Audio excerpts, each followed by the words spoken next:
Hello friends, welcome to my channel Adhigam start. मैं शोभा सिंह लेकर आई हूँ सुपर टेट स्पेशल क्लास। और ये क्लास है ज्योग्राफी से। और इस क्लास में मैं आपको पढ़ाऊंगी पर्यावरण और सामाजिक अध्ययन, जो होगा टॉपिक आपका संसाधन के बारे में। तो चलिए करते हैं क्लास स्टार्ट। और क्लास स्टार्ट करने से पहले आप क्लास को, मेरे चैनल को सब्सक्राइब कर लीजिए, लाइक करिए, कमेंट्स करिए और ज़्यादा से ज़्यादा शेयर करिए। तो चलिए करते हैं स्टार्ट। स्टार्ट करने से पहले क्लास को सब्सक्राइब कर लीजिए।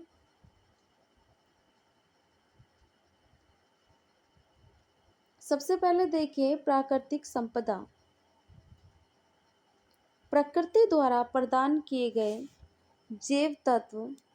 प्रकृति ने हमें जो जैव तत्व दिए हैं, जैव मतलब जिनमें जान है। कुछ तत्व ऐसे हैं जिनमें जान है और कुछ तत्व कैसे हैं जो अजैव हैं, जिनमें जान नहीं है। वे पदार्थ जिसे मनुष्य की आवश्यकताओं की पूर्ति होती है। ये जैव और अजैव तत्व हैं जो हमें रेगुलर वेज किसी न किसी रूप में काम आते रहते हैं। आवश्यकताओं की पूर्ति होती है, उन्हें क्या बोला जाता है? उन्हें बोला जाता है संपदा या संसाधन। क्या बोला जाता है? संपदा या संसाधन के रूप में वो हमें काम आते रहते हैं। और जो चीज़ हमारे काम आती रहती है उसे कहेंगे हम संसाधन। तो संसाधन शब्द अंग्रेजी के रिसोर्स का हिंदी रूपांतरण है। संसाधन शब्द किससे लिया गया है? अंग्रेजी के रिसोर्स शब्द से लिया गया है। यह शब्द रिसोर्स से मिलकर बना है, जिसे हम अलग अलग भाग में बांटेंगे। तो री का अर्थ है लंबी अवधि और सोर्स का अर्थ है साधन। वह वस्तु या पदार्थ जिस पर लंबी अवधि तक निर्भर रहा जा सके, वो क्या कहलाती है? रिसोर्स कहलाती है। रिसोर्स का अर्थ है वह चीज जिस पर हम लंबी अवधि तक निर्भर रह सकते हैं।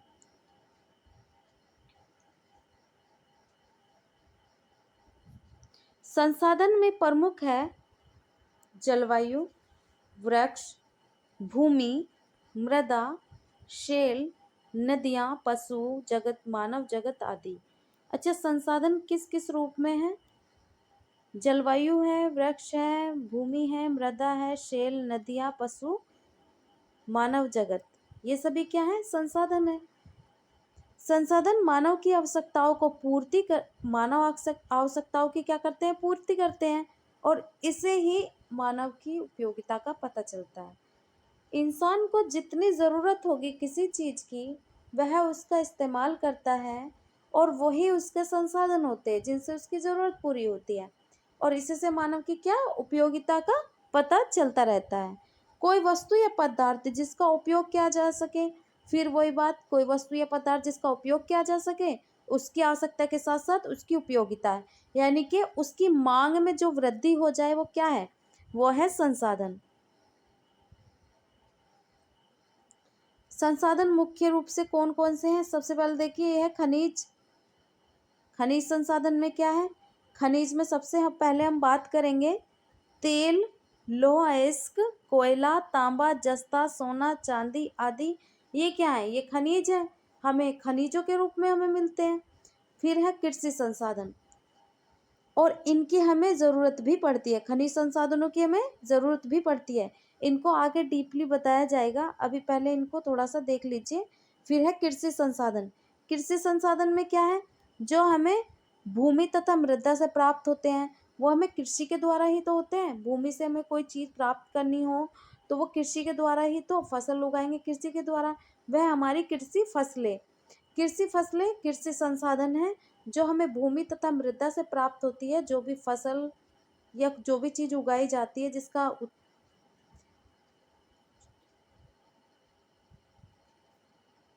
नेक्स्ट है सागर। यह संसाधन है, सागर तथा महासागर में उपयोगी जीव जंतु मिलते हैं, जिससे जैसे कि मछली, सीप, मोती, मूंगा, कोड़ी आदि अनेक प्रकार की सागरीय वनस्पतियां मिलती हैं। ये भी एक संसाधन है। जैसे कि महासागर है, उसमें मछली पकड़ने का कार्य हो रहा है, तो वो एक संसाधन हो गया, उससे रोजगार मिल रहा है। और मछली से क्या है? हमारा मुख्य भोजन भी बन जाता है। ये क्या? मछली। ये दो काम कर रहा है। एक एक तो हमें रोजगार प्राप्त हो रहा है, एक खाना प्राप्त हो रहा है। दूसरा, हमें इससे मिलती है कुछ कीमती चीजें और कुछ कीमती वनस्पतियां, जैसे कि सीप, मोती, मूंगा, कोड़ी आदि अनेक प्रकार की सागर वनस्पतियां, ये भी बहुत ज्यादा जरूरी है। ठीक है, संसाधन को दो भागों में बांटा गया है। कौन कौन से? एक तो है जैव और दूसरा अजैव। जैव में क्या क्या है? जैव वन में सभी प्रकार के वनों से उत्पन्न फसलें हैं। वनों से उत्पन्न फसलें, पशु पक्षी जिनमें जान है, मैंने भी बताया था, मत्स्य, सामुद्रिक जीव आदि, ये सभी क्या है? ये जैव संसाधन होते हैं। फिर है अजैव संसाधन। अजैव संसाधन में वे संसाधन कहलाते हैं जिनमें जान नहीं होती, और वो कौन कौन से हैं?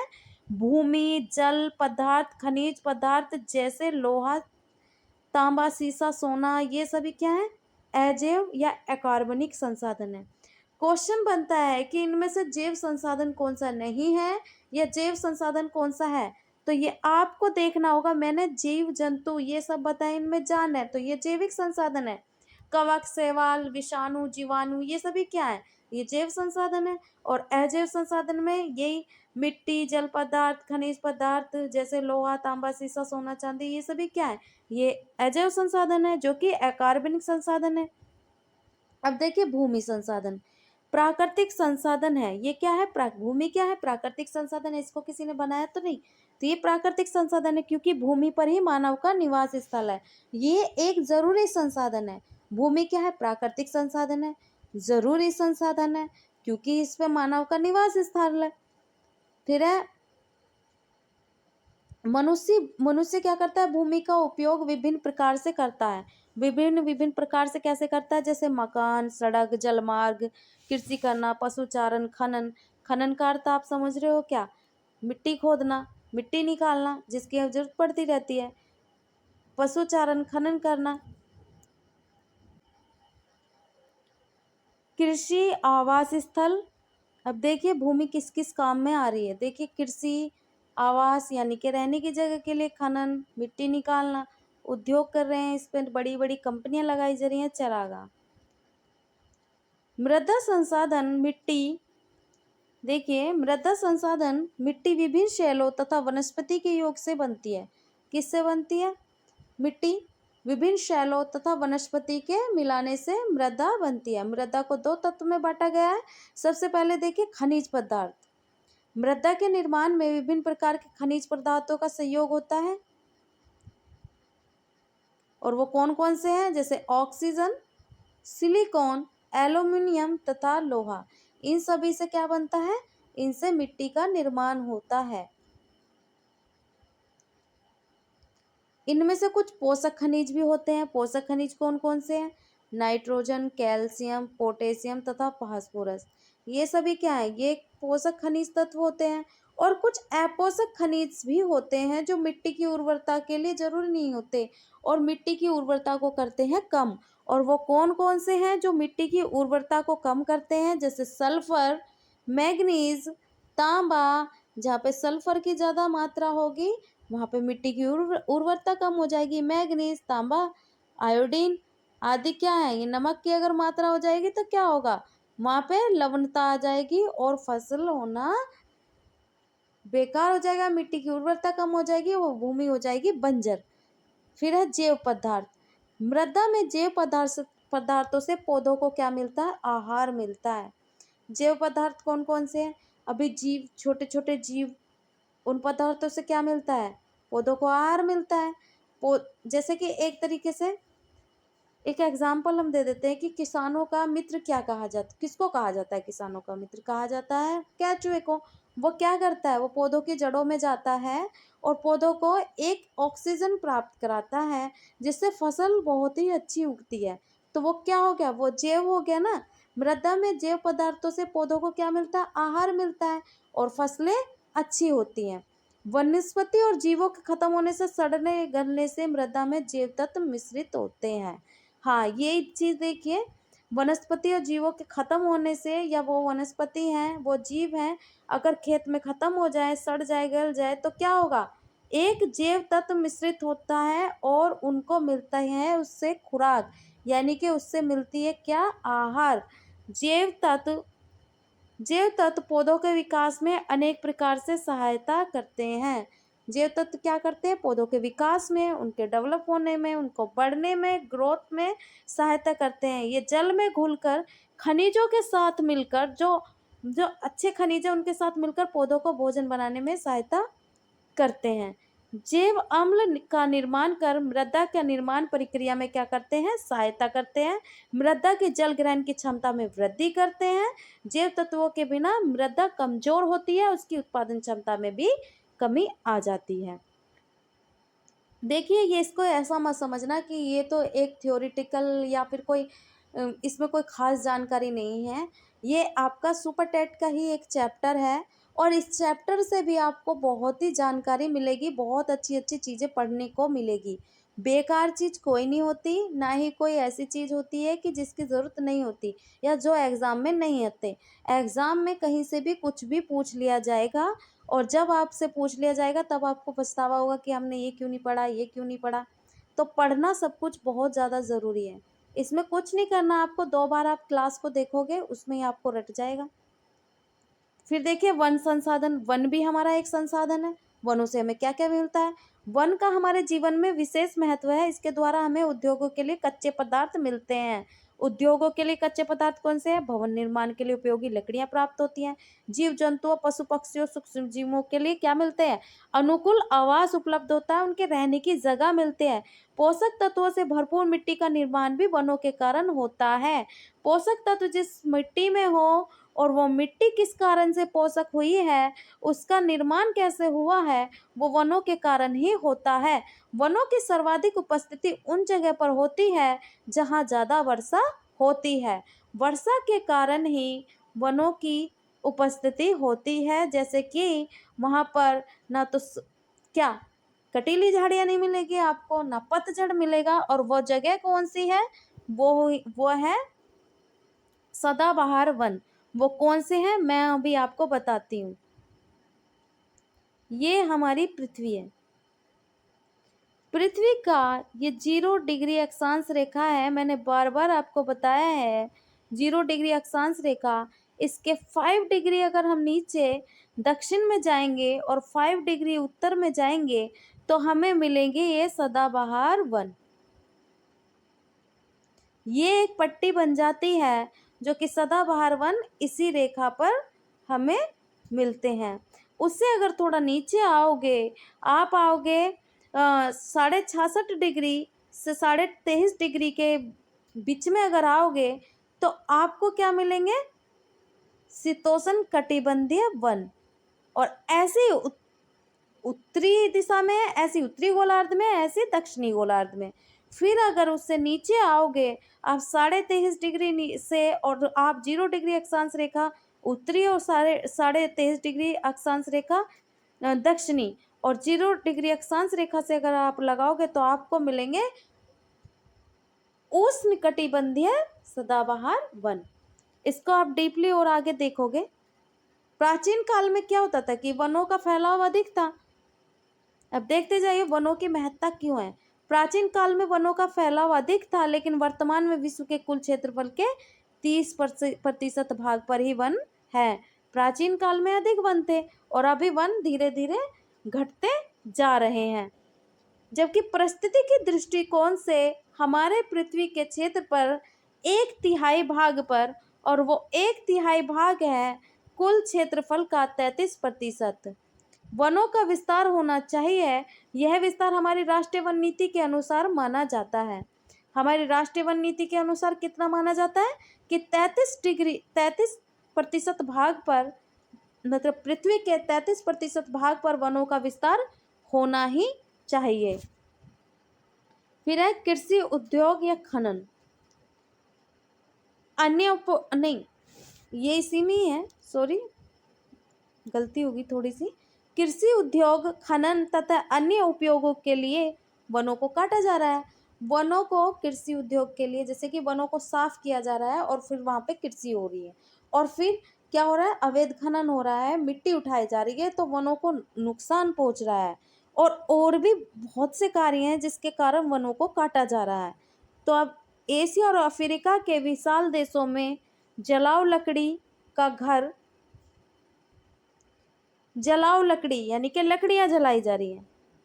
घरेलू कार्यों में लकड़ी कार्यों की बढ़ती हुई मांग की पूर्ति के लिए वनों की अंधाधुंध कटाई हो रही है, लकड़ियों को जलाया जा रहा है और लकड़ी कोयले की बढ़ रही है मांग, जिसके कारण हो रही है वनों की अंधाधुंध कटाई।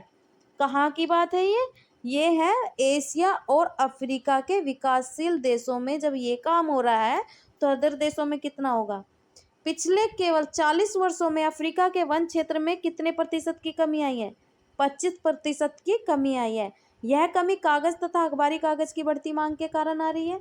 और भी बहुत से कार्य हो रहे हैं कटाई के कारण, ये वनों की कटाई के लिए मजबूर कर रहे हैं। मध्य अक्षांशीय मुलायम लकड़ी वाले वनों, अब देखिए ये आ गया मध्य अक्षांशीय।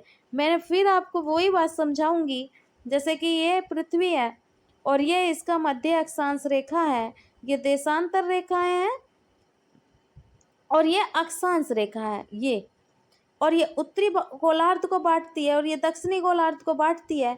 मध्य अक्षांशीय इस रेखा पर मुलायम लकड़ी वाले वन या शंकुधारी वनों का व्यापारिक उपयोग किया जा रहा है। नॉर्वे, स्वीडन, फिनलैंड और कनाडा से बड़ी मात्रा में विदेशों को कागज की लुगदी, कागज और अखबारी कागज का निर्यात कराया जा रहा है। निर्यात का मतलब भेजा जा रहा है और आयात का मतलब मंगाया जा रहा है। विषुवत रेखा प्रदेशों में सघन वन पाए जाते हैं। विषुवत रेखा कौन सी है? ये विषुवत रेखा, जैसे ये पृथ्वी है और ये रेखा है। विषुवत रेखा प्रदेशों में कैसे वन पाए जाते हैं? सघन वन पाए जाते हैं।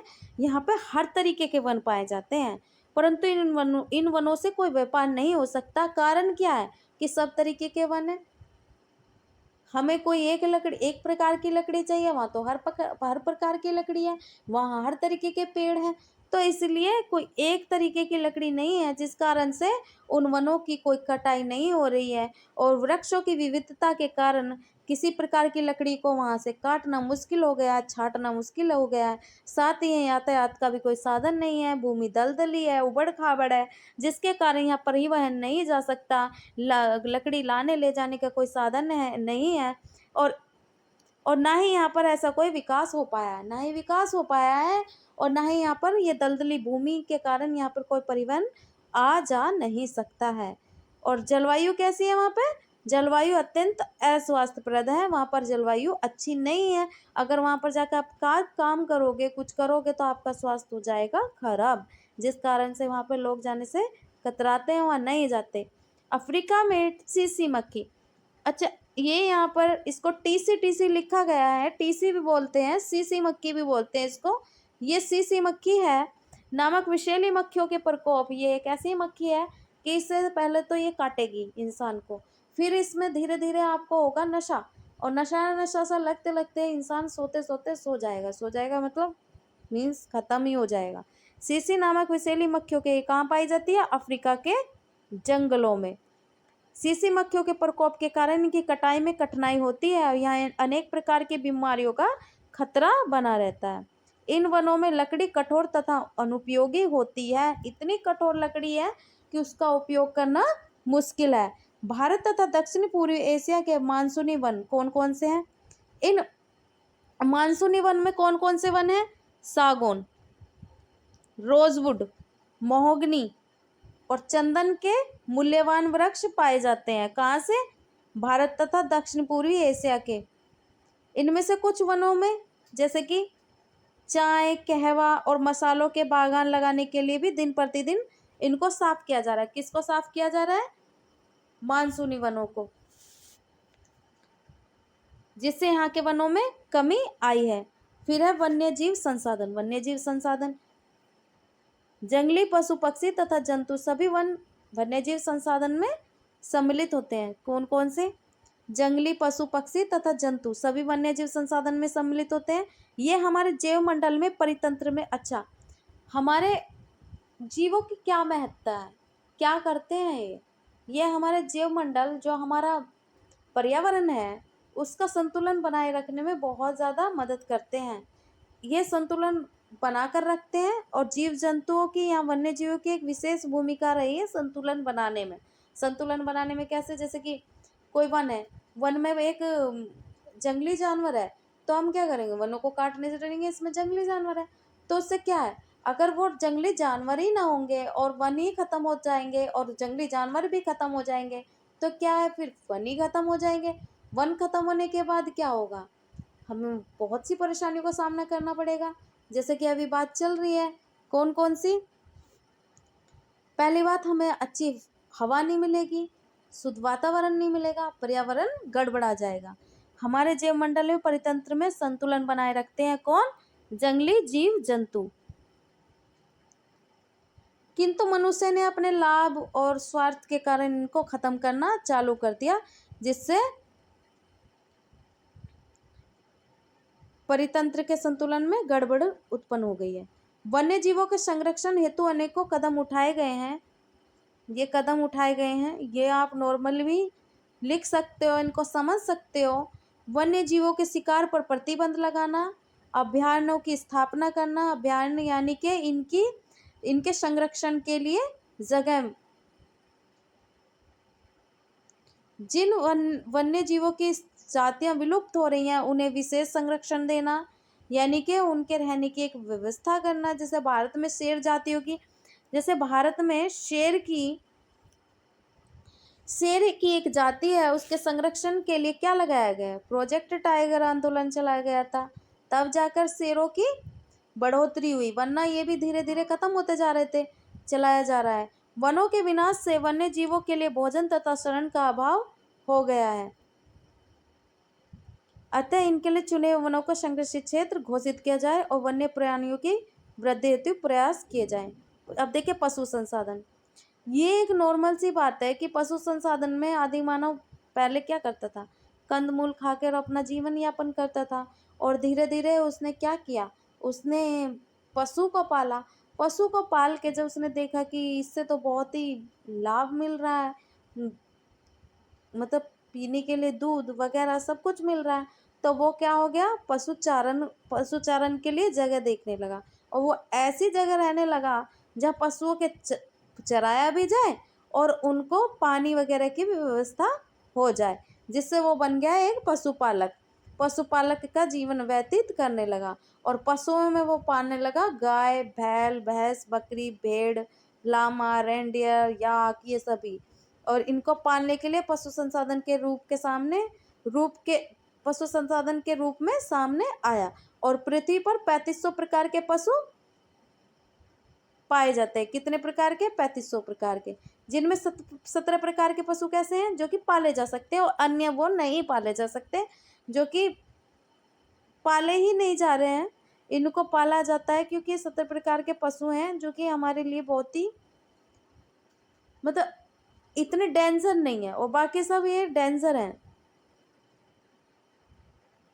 उन पशुओं से भी हमें कुछ ना कुछ मिलता है, जैसे कि हमें खाने के लिए भोजन सामग्री, वस्त्र, उद्योग, कच्चा माल, यातायात के साधन के लिए इनको इस्तेमाल किया जा रहा है। तो पशुपालक तो वो बन ही गया, साथ में उसने उनका इस्तेमाल करना भी सीख लिया अच्छे तरीके से, कि उनको किस किस काम में इस्तेमाल किया जा सकता है। फिर है मत्स्य पालन, यानी कि मछली पालन। मछलियां मानव को सस्ता खाद्य और कच्चा माल प्रदान करती हैं। मछली में विटामिन, प्रोटीन अधिक मात्रा में पाया जाता है। यह एक संतुलित आहार माना जाता है। मछली पालन व्यवसाय खाद्य समस्या को दूर तो कर ही रहा है, साथ में व्यवसाय का भी एक अच्छा साधन है। यह रोजगार प्राप्ति का एक सुगम साधन है। गहरे महासागरों की अपेक्षा उथली जगह पर, जो उथले जल होते हैं, वहां पर मछलियां ज्यादा पाई जाती हैं। सबसे ज्यादा मछलियां कहाँ पाई जाती हैं, ये 40 डिग्री और 50 डिग्री उत्तरी अक्षांश के मध्य महाद्वीपों के निकट पाई जाती हैं। फिर है खनिज संसाधन में, खनिज संसाधन जो पृथ्वी के गर्भ से खोद कर निकाले जाते हैं, जैसे कि इन खनिज पदार्थों की अपनी अपनी भौतिक विशेषताएं होती हैं, और इनकी बनावट के कारण इनको रासायनिक गुणों को दर्शाया जाता है कि ये किस बनावट के हैं, और उसी के आधार पर इनके रासायनिक गुणों को दर्शाया जाता है। खनिज को 2 वर्गों में रखा गया है, कौन कौन से हैं, धात्विक और एक अधात्विक। धात्विक खनिज वो हैं जिनमें कुछ धातु का अंश पाया जाता है, और उनको पहले प्योर किया जाता है, यानी कि उनको प्योर किया जाएगा, उसके बाद वो हमें प्राप्त होंगी।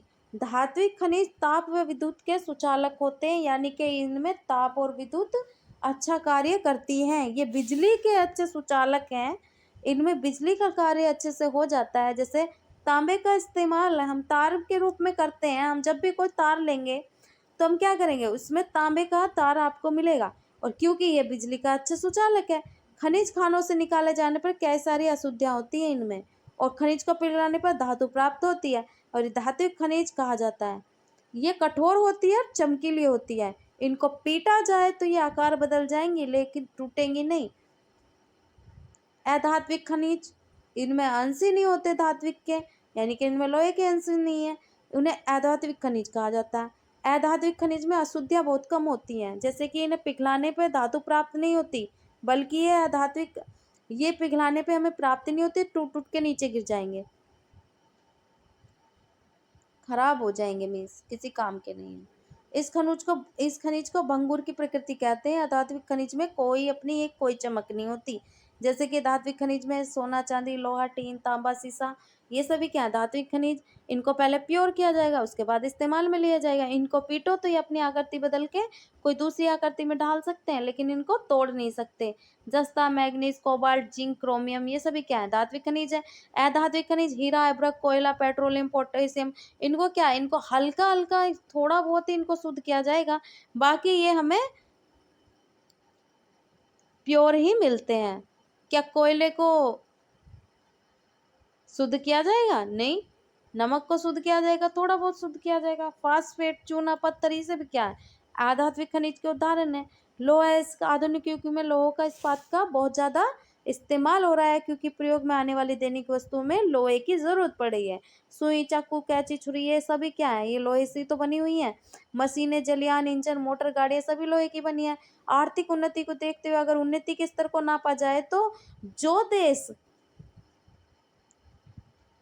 अगर आगे जा रहा है तो वो किस कारण से, क्योंकि उसमें लोहे का उत्पादन हो रहा है, इसी कारण से आगे जा रहा है। इसके उसको नापा जाएगा इस्पात के उत्पादन से। लोहे के प्रकार क्या है, 4 प्रकार के होते हैं लोहे।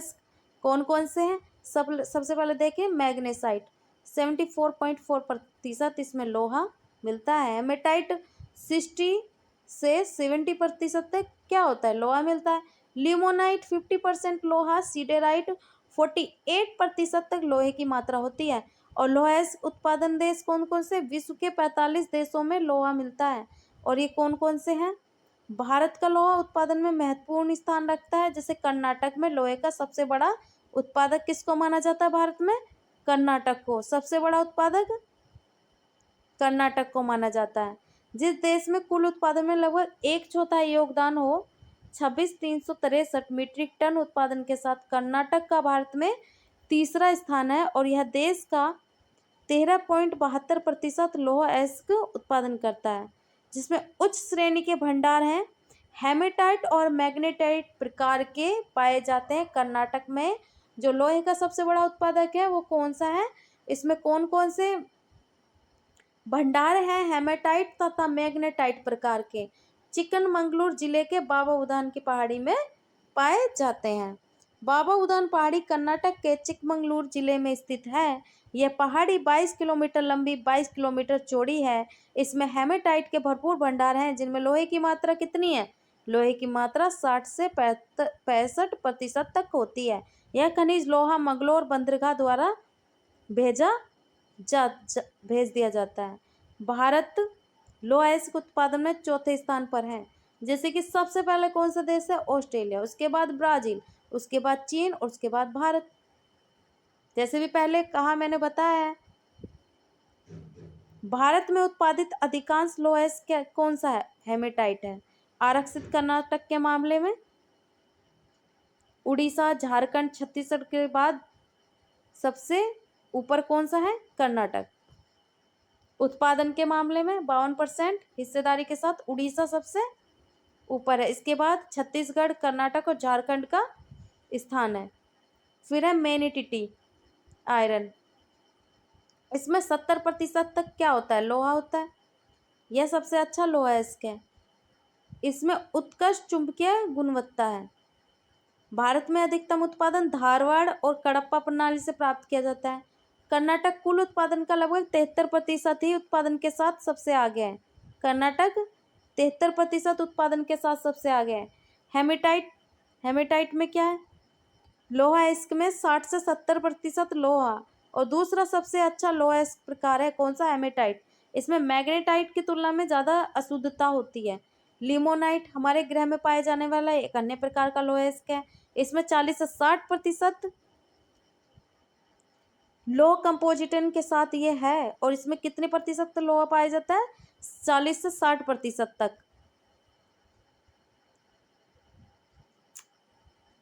साइडराइट, लोहा आइस का दूसरा रूप है साइडराइट, जिसमें 40% से कम लोहा होता है। लोहा आइस की सबसे खराब गुणवत्ता कौन सी है, साइडराइट। कुंदेरमुख का भंडार, यह भंडार मैग्नेटाइट प्रकार के हैं जिसमें धातु की 50 से 65% होती है। कुंदेरमुख की खान।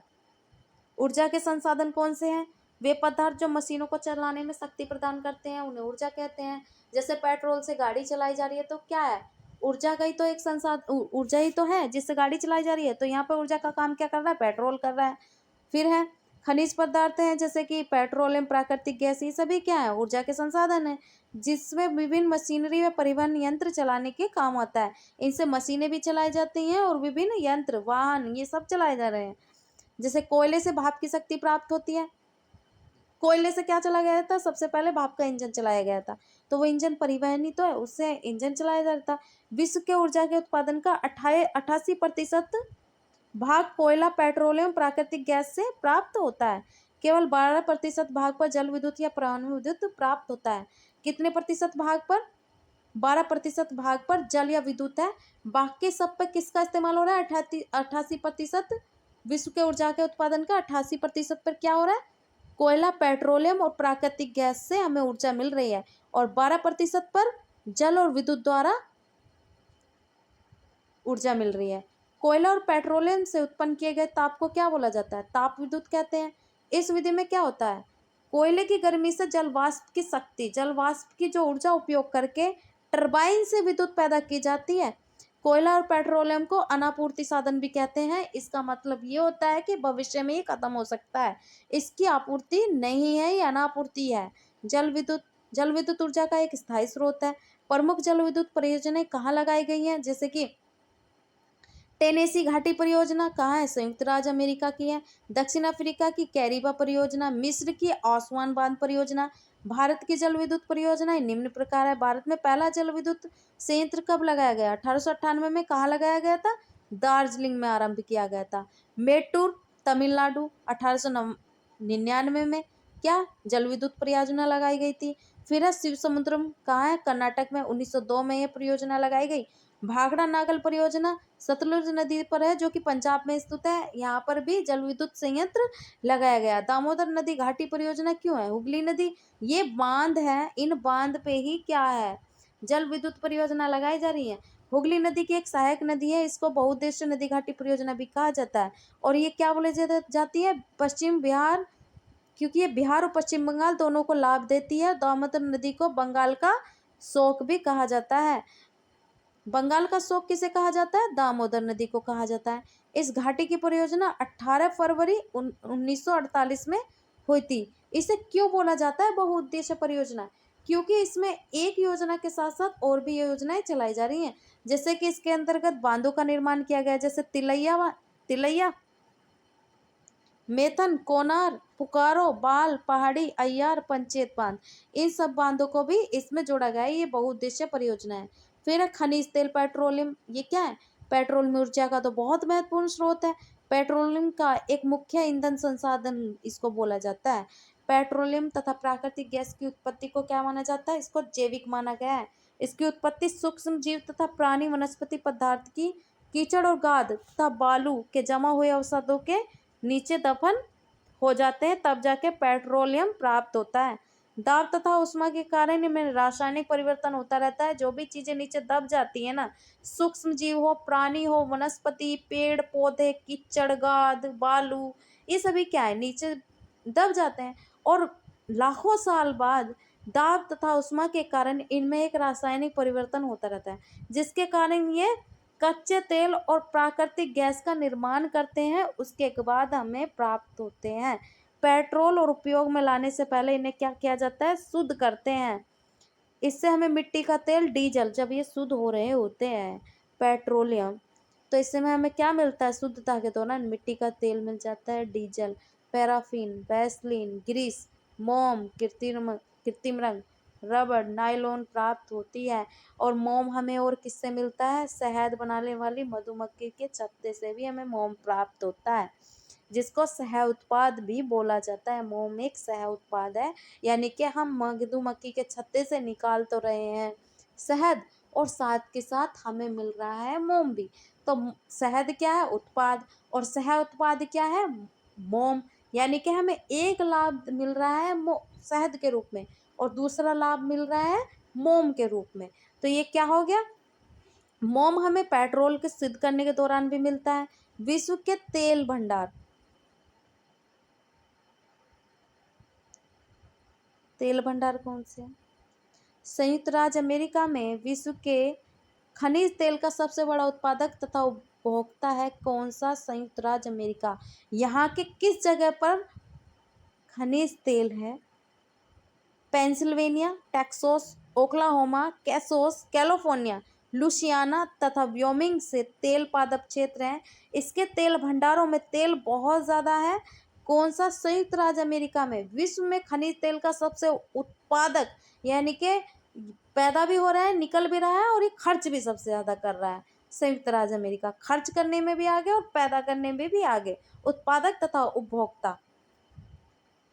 दक्षिण अमेरिका महाद्वीप, पेरू और कोलंबिया, अर्जेंटीना से भी तेल प्राप्त हो रहा है। अब देखिए पश्चिमी अपतट तेल क्षेत्र कौन कौन से हैं। सबसे पहले देखिए मुंबई हाई, ये कहाँ है, ये है मुंबई में पेट्रोलियम उत्पादन करने वाला सबसे बड़ा तेल क्षेत्र है मुंबई हाई। यह भारत के कुल उत्पादन का 65% से अधिक योगदान किसका है, मुंबई हाई का।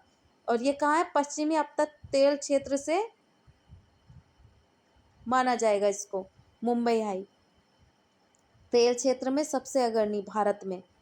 तो अगर भारत में पूछा जाए तो मुंबई हाई।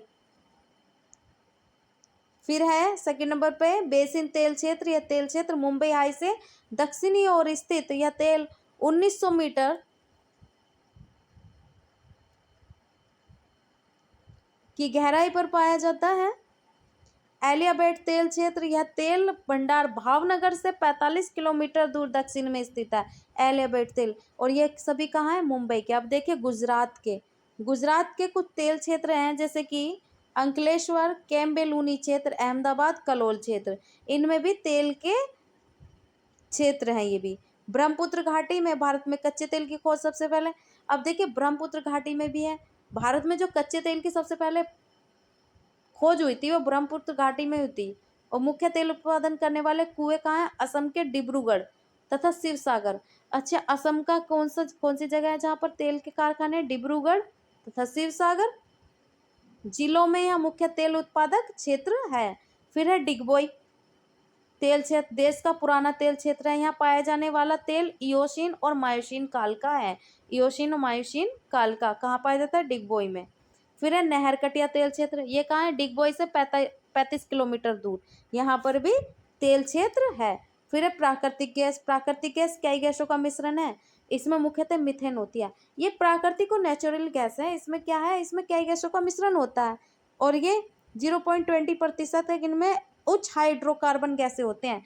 प्राकृतिक गैस ईंधन का प्रमुख स्रोत है, यह अन्य जीवाश्म ईंधनों के साथ पाई जाती है।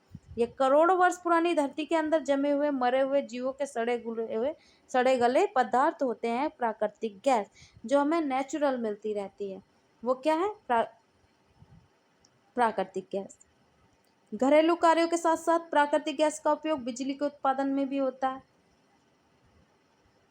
हमारी जो एलपीजी, ये जो गैस है, ये प्राकृतिक गैस है।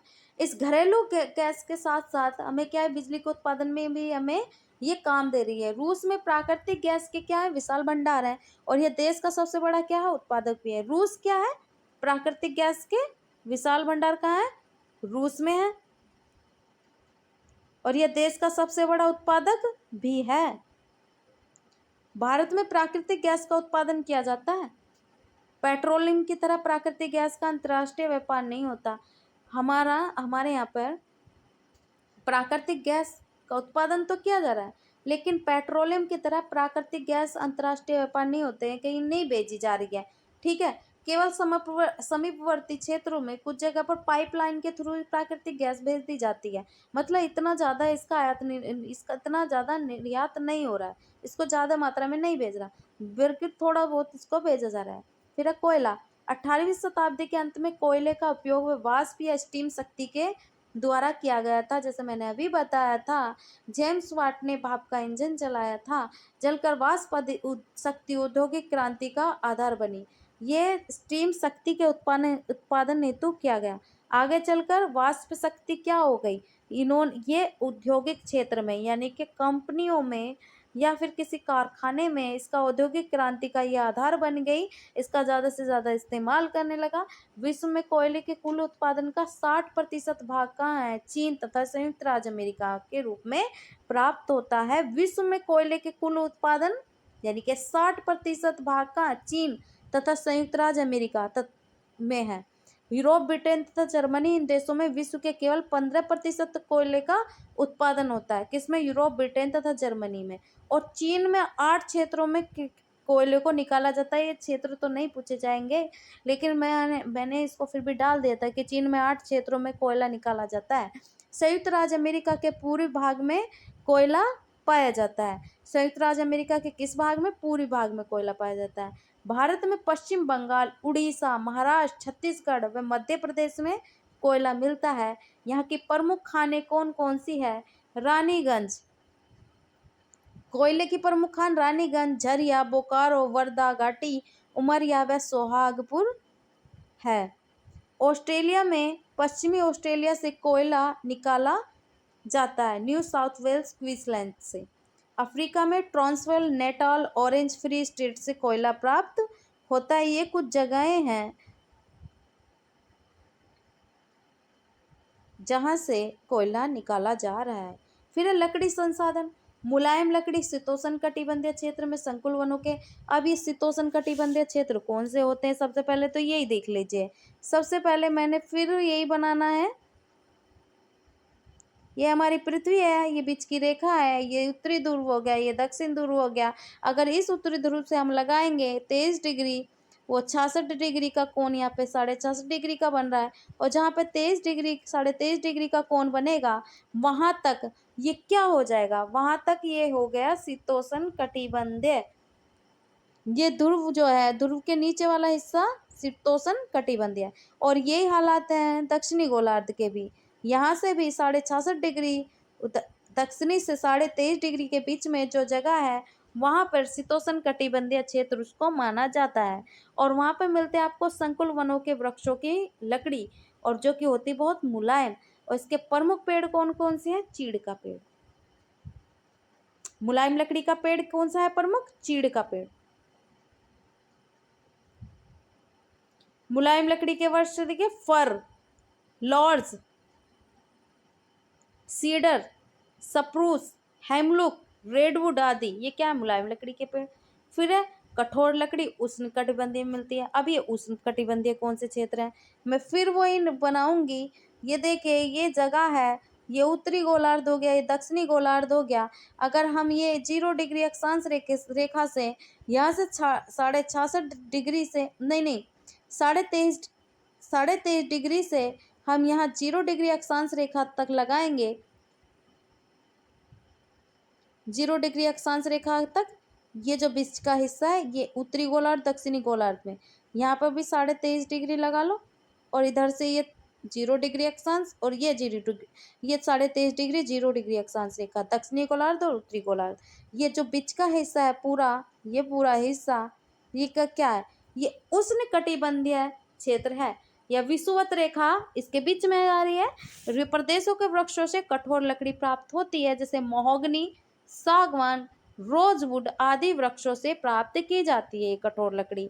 यह वृक्ष दक्षिण अफ्रीका, ये देश इसी जगह पे पड़ेंगे, दक्षिण अमेरिका, सेल्वास अफ्रीका में कांगो बेसिन और गिनी तट तथा इंडोनेशिया में उगते हैं। इस लकड़ी का प्रयोग होता है केवल फर्नीचर बनाने में काम आता है। पृथ्वी के लगभग 60% भाग पर सदा हरे भरे वन रहते हैं। और ये कौन से हैं? उष्णकटिबंधीय सदाबहार वन। पृथ्वी के लगभग 50% भाग पर सदा हरे भरे वन रहते हैं, जिनको बोला जाता है सदाबहार वन उष्णकटिबंधीय। उष्णकटिबंधीय सदाबहार वन में ऐसे क्षेत्र हैं जो भूमध्य रेखा के 5 डिग्री ऊपर और 5 डिग्री नीचे एक बेल्ट बनाते हैं। यानी कि 5 डिग्री वो जाएगा उत्तरी और 5 डिग्री जाएगा वो दक्षिणी। वो क्या कहलाएगी वो जगह? उष्णकटिबंधीय सदाबहार वन वाली। ये भूमध्य रेखा से उत्तरी और दक्षिणी मैंने बताया था। ये आते हैं एशिया, ऑस्ट्रेलिया, अफ्रीका, दक्षिण अमेरिका, मध्य अमेरिका और प्रशांत द्वीपों में पाए जाते हैं। लगभग 35% क्षेत्रों पर शीतोष्ण कटिबंध है। संकुल वनों का विस्तार है। 35% क्षेत्र पर शीतोष्ण कटिबंध मिलते हैं। बाकी शेष 15% क्षेत्र पर पतझड़ वन पाए जाते हैं। लकड़ी संसाधन की दृष्टि से संकुल वन सबसे अधिक ज्यादा अच्छा है।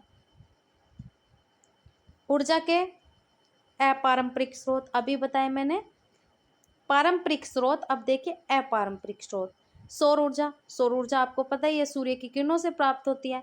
इसका उपयोग भी बिजली उत्पन्न करने में, पानी को गर्म करने में इस्तेमाल, ये लिख सकते हो। सूर्य की किरणों से प्राप्त होता है। ऊर्जा का सबसे महत्वपूर्ण स्रोत कौन सा है? सूर्य। पानी को गर्म करने में इसका इस्तेमाल होता है। पवन ऊर्जा। पवन ऊर्जा भी एक ऊर्जा प्राप्त कर रही है, ऊर्जा दे रही है। इसे प्राचीन काल से ही व्यापारिक नौकाओं, ये पवन यहाँ पर फिर से देखो यही चीज आ रही है बार बार लौट के। पवन बोला जाता है एक रुकी एक हवा होती है, और हवा जब गति पकड़ लेती है, बहुत ज्यादा गति पकड़ लेती है, उसको पवन कहा जाता है। इसे प्राचीन काल से व्यापारिक नौकाओं द्वारा चलाने के लिए उपयोग में लाया जाता है। व्यापारी क्या करते थे कि नौकाओं को इसी पवन के द्वारा आगे धकेला करते थे, और ये एक ऊर्जा का कार्य करती थी। अनाज पीसने के लिए मनुष्य पवन चक्की का जो उपयोग करता है, वह पवन चक्की भी कार्य क्षमता क्या है? पवन के वेग पर निर्भर होती है। यानी कि उसमें भी पवन का वेग लगता है। वह ज्वारीय शक्ति। वर्तमान में ज्वारीय भाटा से जल विद्युत तैयार करने के लिए शोध किए जा रहे हैं। उस ज्वार भाटा से भी क्या हो रहा है? बिजली बनाने की कोशिश की जा रही है। प्रायोगिक स्तर पर बिजली बनाई भी जा रही है। ज्वार में प्राकृतिक रूप से जल क्या होता है? पहले ऊपर उठता है बहुत ज्यादा, फिर भाटा के रूप में जल नीचे गिरता है। तो वो जो एक इसके बीच में जो कार्य हो रहा है, ऊपर गिरना नीचे जाना, वो जिस शक्ति से कार्य हो रहा है उसी के द्वारा इस बिजली बनाने में इसको सरल कार्य क्या तभी होगा जब वो ऊपर गिरने और नीचे आने वाली जो प्रक्रिया है उसको देखा जाए, तो उससे बिजली बनाने की प्रक्रिया को सरल बनाया जा रहा है। ज्वारीय ऊर्जा तैयार करने में कनाडा में न्यू ब्रुंसविक, कनाडा में जो बन रहा है वो जगह है न्यू ब्रुंसविक, यह ज्वारीय ऊर्जा तैयार कर रही है। संयुक्त राज्य अमेरिका के राज्य में फुंडी की खाड़ी ज्वार ऊर्जा से विद्युत तैयार कर रही है। फुंडी की खाड़ी संयुक्त राज्य अमेरिका की। अब देखिए भूतापीय शक्ति, इसकी उत्पत्ति पृथ्वी की भीतरी ऊष्मा के प्रयोग से होती है। भूतापीय यानी कि पृथ्वी में एक गर्मी होती है, ऊष्मा के रूप में बाहर निकलती है। इसकी ऊर्जा के कारण ज्वालामुखी प्रदेश, जो जहाँ पे ज्वालामुखी का एरिया है, ज्वालामुखी क्या करता है? वो भी तो नीचे की जो वाष्प ऊष्मा को, जो वहां पर वो जो भी चीजें हैं उनको लाता है और पिघला के ऊपर बाहर निकाल देते हैं ज्वालामुखी के थ्रू। वही चीज बताई गई है कि वही प्रदेश चुने गए हैं। गर्म शोध गर्म पानी के फव्वारे, जिनको गीजर कहते हैं, वहां पे पाए जाते हैं। गर्म भाप के साथ निकलते हैं और जल के उन उद्भेदों का उपयोग विद्युत शक्ति के विकास के लिए कर रहे हैं। इसका उपयोग क्या हो रहा है? संयुक्त राज्य कहाँ कहाँ है? संयुक्त राज्य अमेरिका, इटली, न्यूजीलैंड आदि देश में भूतापीय ऊर्जा पर आधारित विद्युत ग्रह बनाए जा रहे हैं। विद्युत ग्रह क्या है? बनाए जा रहे हैं। ये लास्ट में उठाना लिखा हुआ है, इसको हटा लीजिए, टाइप हो गया होगा। अगर आपको क्लास अच्छी लगे तो लाइक करिए, कमेंट करिए, सब्सक्राइब करिए। Thank you so much. आप मुझे अगर कमेंट करेंगे, लाइक करेंगे, सब्सक्राइब करेंगे तो मुझे क्या है, मुझे मोटिवेट मिलेगा और मैं और भी ऐसी वीडियो बनाऊंगी। और अगर आप मुझे कमेंट्स नहीं करोगे तो फिर